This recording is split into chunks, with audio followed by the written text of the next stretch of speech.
Welcome to our final office hours session during the benefit of the bargain round application window. This is your time to ask us questions. We really don't have a presentation, although we do have a couple of quick updates we'll cover real quickly, but otherwise this is your time. A couple notes, we are recording, and majority of the CBO staff who can answer questions are on the call, so you can ask anything that's on your mind. Like I said, a couple of updates and reminders. The application window does close on Monday, July 21st at 10 a.m. And a couple of reminders, and we do these based on the questions that we're getting pretty consistently. So we wanted to remind you of a couple things. So first of all, the scalability questionnaire, which is one of the required documents that you need to download from our website and provide within your application. The scalability questionnaire, needs to be specific to each project. So there needs to be a scalability questionnaire filled out for each project you're submitting in your application. And then also there are multiple tabs on that scalability questionnaire. They are for different technology types. So you do need to fill out, if you have different technology types within a project, you do need to fill out a tab for each technology type. So we just wanted to make sure that people are aware of that, that's clear. Again, if that's not clear, please ask questions here. And then the other reminder we wanted to offer you today, just if you have questions outside of this call, please email them to the advance inbox. That is where the CBO staff is checking on a very regular basis throughout the day and responding in the FAQ. So that's where you need to send some questions. And then the FAQ is updated fairly regularly at this point. We're updating it almost daily. So just check that for information and answers to your questions. And then with that, that's all for the updates. I know, sorry, Brian, I think I gave your update, but did you want to add anything to that? Yes, no worries, Lauren. Yeah, I think it's just one thing we wanted to remind folks is understand that, the deadline is fast approaching.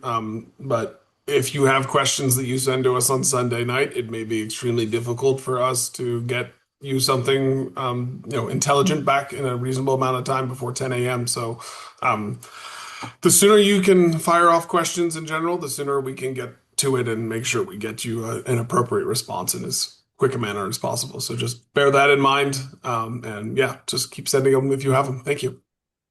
Okay. Thanks, Brian.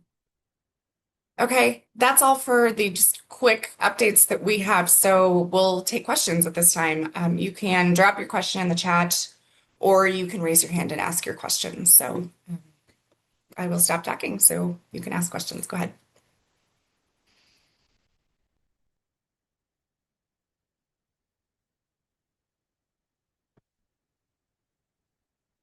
Hey, Lauren, could we review question 7.7 in the frequently asked questions? I think it's a little confusing between the title of the application versus the title of the documents that we're uploading in the application. Got it. Yeah, actually, Allie, are you still on? Hold on a second. Let me see. I am. Okay, awesome. Do you I know you're on the road, so you may not be able to type anything, but we can work on that while you're talking. Do you want to give a little further explanation on how we want things titled? Yeah, do you mind just reading me that 7.7 just to refresh my memory what the question was and the answer? Yeah. Okay, give me a second. Actually, Megan, I'm gonna ask for your help. Yeah, I have Are it you open. able to grab the FAQ? Thank you. Thank you. It says, how should we title our application documents if we are submitting a streamlined application and need to reference a previous application? Thank you. And Judd dropped it in the chat too, so if everyone wants to reference what it is we're talking So the about. reason I'm asking is that the application title references the previous application number, right? Right. But our new application has a number of its own. So like when we put in the workbook, do we put in the workbook as the new application number workbook? which seems like it would tie it to the new application, or do we have to reference the old application? That's what's confusing in the answer. Yeah, okay. I don't know, Allie, can you elaborate a little bit? Are you able to? Yeah, that's a great point. We'll clarify that in the answer. So yes, the application title for your new streamlined application should reference your old application number, but any documents you upload should reference the new one. That's a really good point, and we'll clarify that in the fax document. Okay, very Thanks good. for Thank bringing you. that up. Yep. Yeah. And that would apply to only streamlined applications, by the way. That's If it's a new application, then yeah, okay.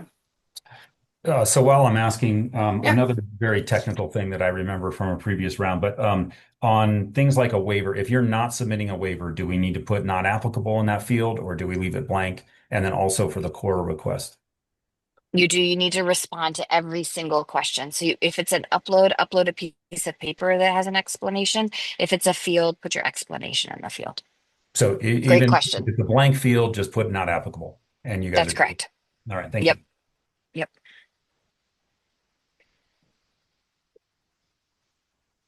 Okay. Thank you. Good questions. William, go ahead with your question.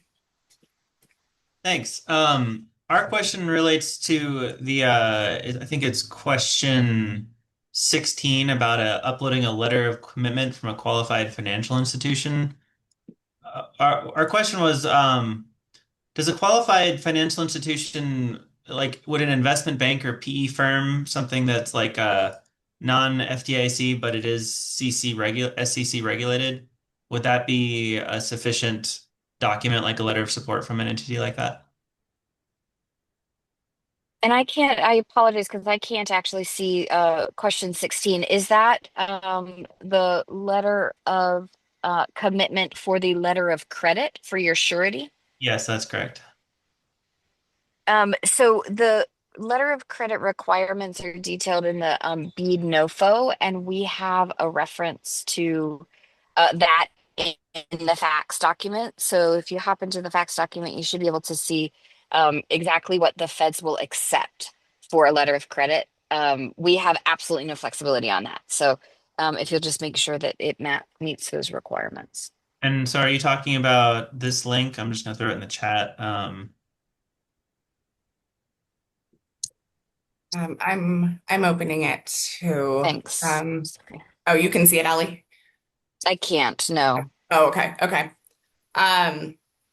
It's from treasury.gov. William, if you could give us just a second, Okay. Megan or Judd, if one of you guys could maybe dig up where that is in the FAQ and drop it in the chat, I think that'd be helpful. Hey, this is Ryan. I'm on Will's team as well. Just to clarify, we will have a letter of support for the application from our private equity firm, but we won't have a letter of credit until it's awarded. We will be able to get the letter of credit after the pending award status. Okay. Does that satisfy the requirement? It satisfies the requirement as long as I think just making sure there's sort of two separate questions here. One is whether or not the entity from which you are who will eventually supply your letter of credit meets the criteria in the NOFO.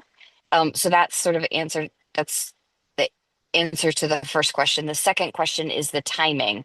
Do we get yes, you get the letter of commitment now, and then you will not submit your your letter of credit until you've been awarded. Thank you. Yep. Okay. Thanks, Sally. And hopefully someone on the team there can dig up where that FAQ is that points you to where in the BEAD NOFO that is as well. So we'll look for that. Oh, it looks I like put Judd it in the did. chat. There was a Q&A and I cut it out. Oh, great. Thank you. Perfect. Okay. So there in the chat is the copy pasted answer there. Thank you. Yeah, you're welcome. All right. I saw there were a couple of other questions in the chat I'm going to go to. From David, so all file uploads also need the app name and the file name as well. Yeah, Yeah, David, we're going to clarify that in our FAQ. It sounds like the FAQ answer wasn't quite clear. But yeah, you do need to, if you're doing a streamlined application, you need to reference your old application in certain documents, and then other documents, if it's part of the new application, you're referencing the name of the new application or the document that's required for the new application. So again, I know that's clear as mud, but we'll clarify that. And then when we send this out, the recording for this call out afterwards, we'll make sure that's called out. Okay, next question is from Kim. So for the streamlined application, can you please clarify what documents must be uploaded in the grant application portal under section 3.1 financial surety? So she writes out what it says, upload evidence of financial security as detailed in the guidelines section 7.6.1. We understand is the following, can you please confirm required documents? And so she lists documents. Allie, I don't know if you're able to look on your phone at what's in the chat there. No, I'm sorry, I can't. No, it's okay. So I guess, but I sorry, I can want to give a make sure. brief summary. Yeah, Kim, would you mind, can you mind popping on and just giving a summary of what it is you're asking? You want to clarify that these documents listed in the chat are what you're supposed to submit. Sorry, I couldn't find my audio No, it's button. okay. I struggle with this, Lauren. It's okay. Yeah, so Allie, I just was curious, and it didn't really list them out. So basically, if we're understanding, we either need to have the surety letter or the commitment letter. That's 7.6.1 or 2.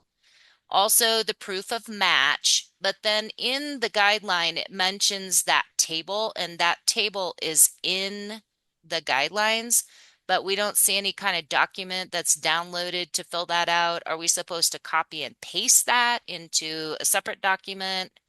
And then, of course, match waiver request, if it's applicable. And then also we wanted to just ensure audited financials are mentioned for LEOs, but do we all, since we've already applied and submitted our financials, do we need to submit them again in that section? Yeah, so you may have to walk me through each of them because I'm going to go backwards. That's So, audited financials, if you're doing a streamlined application, you've already submitted them, you do not need to submit them again.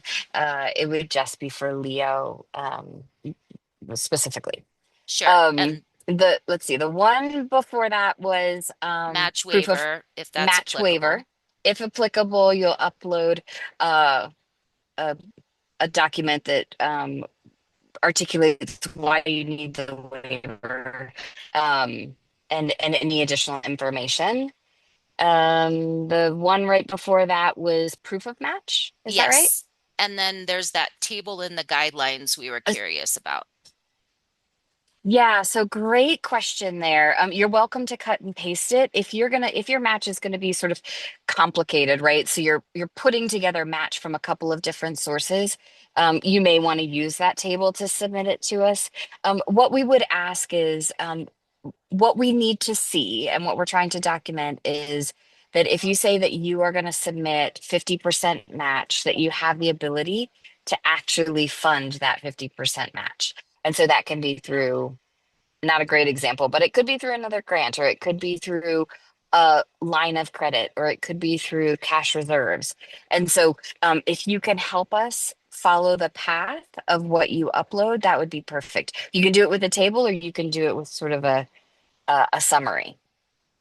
Awesome. And then surety is either the letter of commitment or the proof that you can obtain the payment or performance bonds, whichever path you decide to take. Thank you. And was there any, on proof of match, was there any changes to what qualifies for match? For example, inventory? Generally speaking, no. There haven't been significant updates. Awesome. Thanks, Allie. Thanks, Allie. I know you're not in front of a computer, so that's tough. Thank you. Okay, I don't see other questions right now, so we'll give it a moment. Well, while I'm on, Sure. we were working on moving our numbers over from the financials in the workbooks. And this workbook obviously goes by years instead of quarters like the previous one. So is there any gauge on the timeline bump back? So in other words, in our original one, we were starting our cycle in the end of 25, quarters 3 and 4 of 25. So to adjust that and make it go from year to year into 26, is it about 4 quarters? Is that where we should sort of start the marker?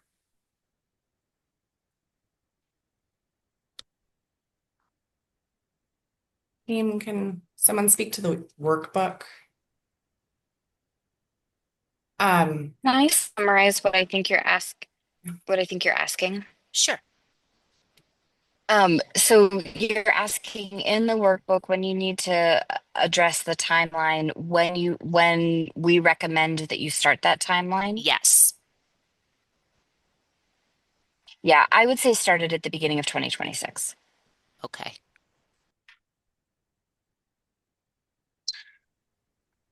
This is Ryan. Can I build on Kim's previous question of the proof of match? Yeah, go ahead. So, you know, would the proof so we have a debt facility we would use for the match funds. Do you need the credit agreement, or you just need a letter from the institution that says the debt facility is available for this?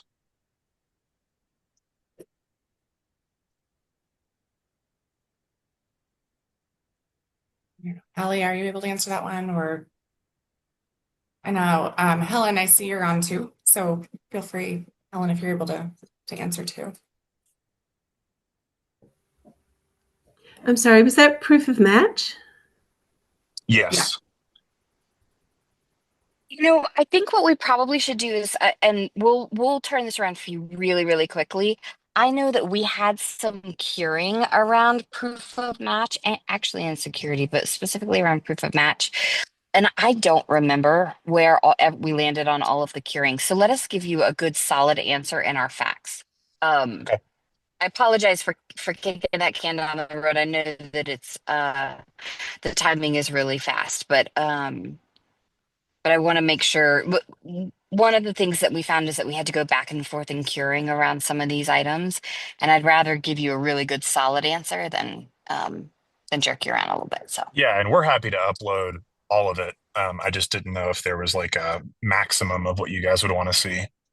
yeah, thanks, appreciate that. Yeah, we'll get an answer out to you in the facts document right away. What's the timeline that you guys think you would have preliminary awards communicated? Oh man. I can answer that, Allie. Oh, good, thank you. So I'm just gonna share with you the timeline for this program now. We obviously have 90 days to close this process, the benefit of the bargain round. Then we submit our results to the NTIA, and they have 90 days to review our results. And that is as far as we know of the process at this point. So that kind of puts us out till the end of the year, if you will, or late fall, I guess. And so I don't know if the NTIA wants us to release preliminary awards or wait for them to review everything, but the preliminary awards, all I know is we have 90 days to finish this program, and the NTIA has 90 days to review our program. So that's all I can offer up right now. Okay, so just to, I guess the advice would be make sure you have your letter of credit executable by maybe December. I can't give you that advice. I don't. I mean, I guess we could take it back and ask the NTIA what they would prefer us say, but we don't really have much insight into how long that's going to take at this point. Okay.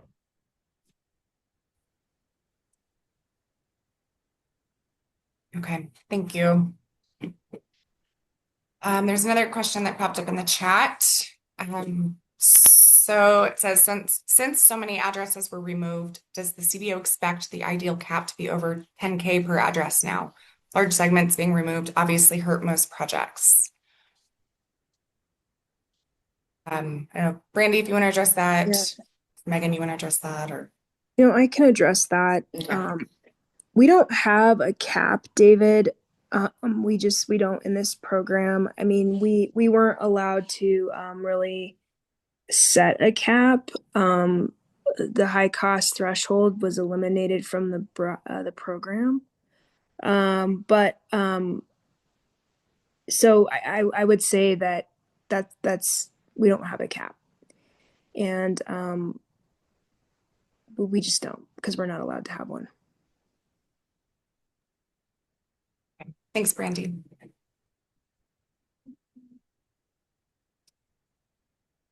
All right, I don't see additional questions at this time, so we'll just give it a moment. If we do get to a point where we don't have any questions for quite a while, we will end the call, because we assume most people come with their questions pretty early. So, but we'll give it a few more minutes just to make sure.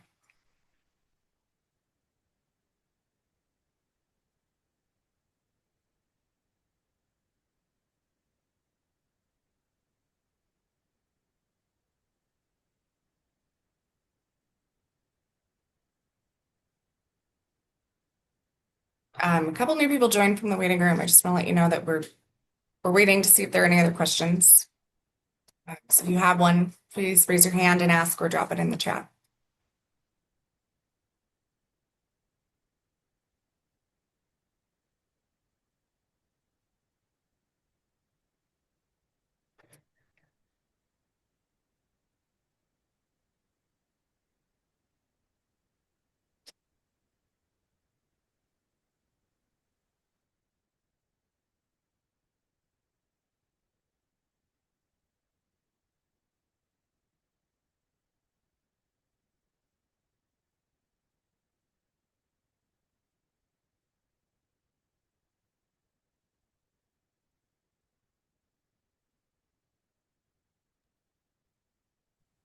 All right, I'm not seeing anything else.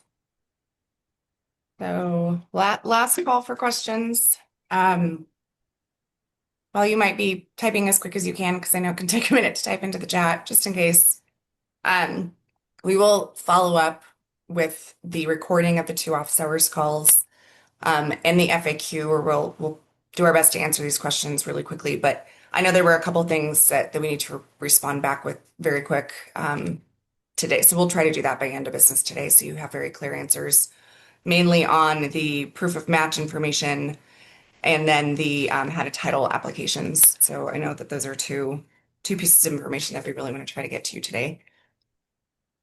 And then just again, a reminder, if you have anything else, email that advance inbox. That's where we are looking for all the questions we need to respond to. And yeah, I still don't see any questions. So it looks like that must be it for today. So we'll go ahead and end the call.